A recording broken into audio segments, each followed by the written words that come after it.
Assalamualaikum. My name is Adila Amanat and today I'm going to talk about the process of central dogma. Before going through this process, let's talk about the DNA replication process. DNA replication process is a biological process of producing two identical replicas of DNA from one original DNA molecule. This process occurs in all living organisms and is the basis for biological inheritance.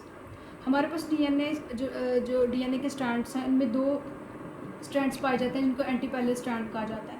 In other words one strand runs from 3 to 5 prime direction and the other strands run from 5 to 3 prime direction. The antiparallel structure of DNA is very important because it replicates the leading strand in one direction and the lagging strand in the other direction. अगर हम लोग बात करें leading और lagging strand की तो हमारे पास दो स्ट्रैंड्स आ जाते हैं जिसमें हम लोग एक जो स्ट्रैंड है हमारे पास लैगिंग स्ट्रैंड है and the other one is the leading strand that runs from 3 to 5 prime direction and this runs from 5 to 3 prime direction. अब डीएनए की रेप्लिकेशन स्टार्ट होने से पहले हमारे पास एक एंजाइम रोल प्ले करती है that is known as DNA helicase. This enzymes unwind the template strands of the DNA and makes them into the separated form. After that, the DNA polymerase comes into the play and plays a very major role to find out the primer region of DNA template strands. इसी तरह हमारे पास जो complementarity है different basis जो है जैसे adenine thiamine के against और गवर्निन साइटोसिन के अगेंस्ट जो है आपस में अटैच होती जाती हैं और हमारे पास रेप्लिकेशन का प्रोसेस है it goes on and on. This is the leading strand जो हमारे पास कॉन्टीन्यूस जो है वो वर्क करता है. लेकिन ऑन द अदर हैंड अगर हम लोग लैगिंग स्ट्रैंड की बात करें तो इस केस में हमारे पास discontinuous construction is seen due to the reason of Okazaki fragments. इस केस में हमारे पास क्या होता है कि discontinuous construction होती जाती है और डिफरेंट जो हमारे पास बनते हैं कॉम्प्लीमेंटरिटी बेस के बाद हमारे पास जो डिफरेंट जो आगे से बनता है स्ट्रैंड वो डिसकॉन्टीन्यूस मैनर में होता है. ओकाज़की फ्रेगमेंट्स की वजह से ये सारा प्रोसेस होता है. उसके अलावा अगर हम लोग बात करें कि डीएनए पॉलीमरेज ने भी यहाँ पर अपना रोल प्ले किया, हेलिकेज ने भी अपना रोल प्ले किया डीएनए रेप्लिकेशन में. और ये जो प्रोसेस है हमारे पास जो डीएनए का रेप्लिकेशन का जो एक्सेप्टेबल मॉडल है दैट इज़ सेमी कंजर्वेटिव.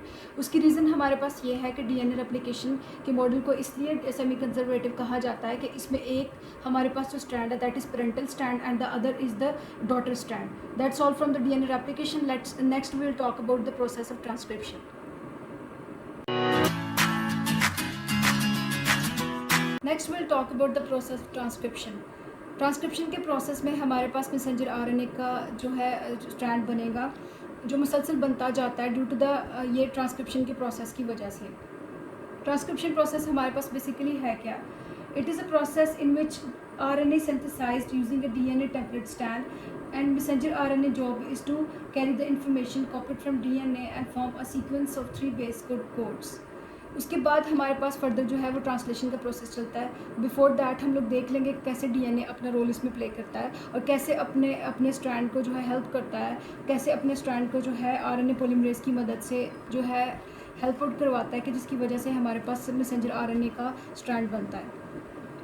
इस केस में क्या होगा कि ये हमारे पास जो है वो डीएनए का स्ट्रैंड है और इसके साथ जो हमारे पास प्रीवियसली जो कॉपीड हुआ था डॉटर स्ट्रैंड उसको भी अगर हम लोग बात करें अटैच कर दें और उसके बाद हम लोग देखेंगे किस तरह से जो आरएनए का स्ट्रैंड है वो आप अपनी बेसिस को जो है अटैच करवाता जाएगा. As the DNA enters the RNA polymerase, the DNA parent strand is paired with RNA complementary base pair, uracil with adenine and cytosine with guanine. As the bases are added, the messenger RNA strand will continue to grow. Also, DNA is double stranded.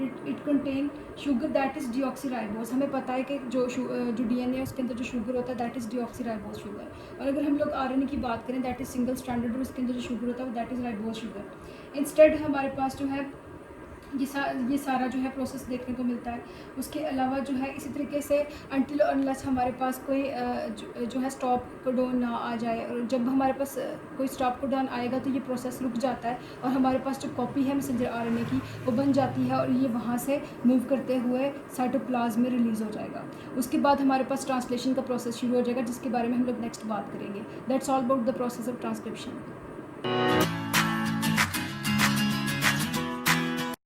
Lastly, we'll talk about the process of translation in which the proteins will form from the template strand of messenger RNA.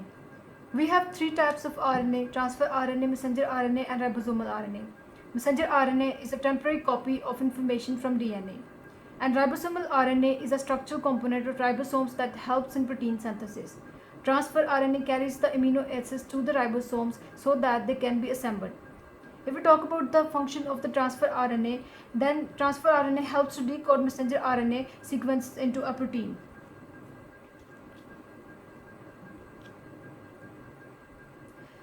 Inside the transfer RNA molecules bearing anticodones that ensures that the amino acids being carried are added to the growing polypeptides.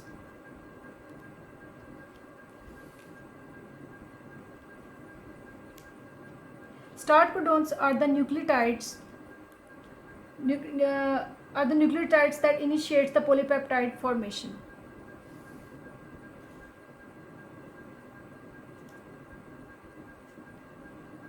The A site or acceptor site, where a new incoming transfer RNA binds to the messenger RNA, the amino acids then link together by polypeptide bond and form the polypeptide chain at the P site.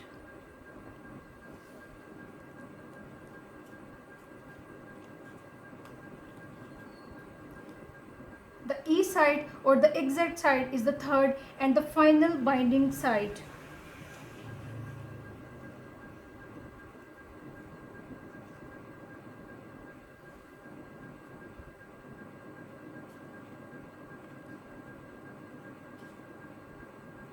Where the transfer RNA is released by the ribosomes, the stop codons then the signals for the translation termination once the last transfer RNA is copied.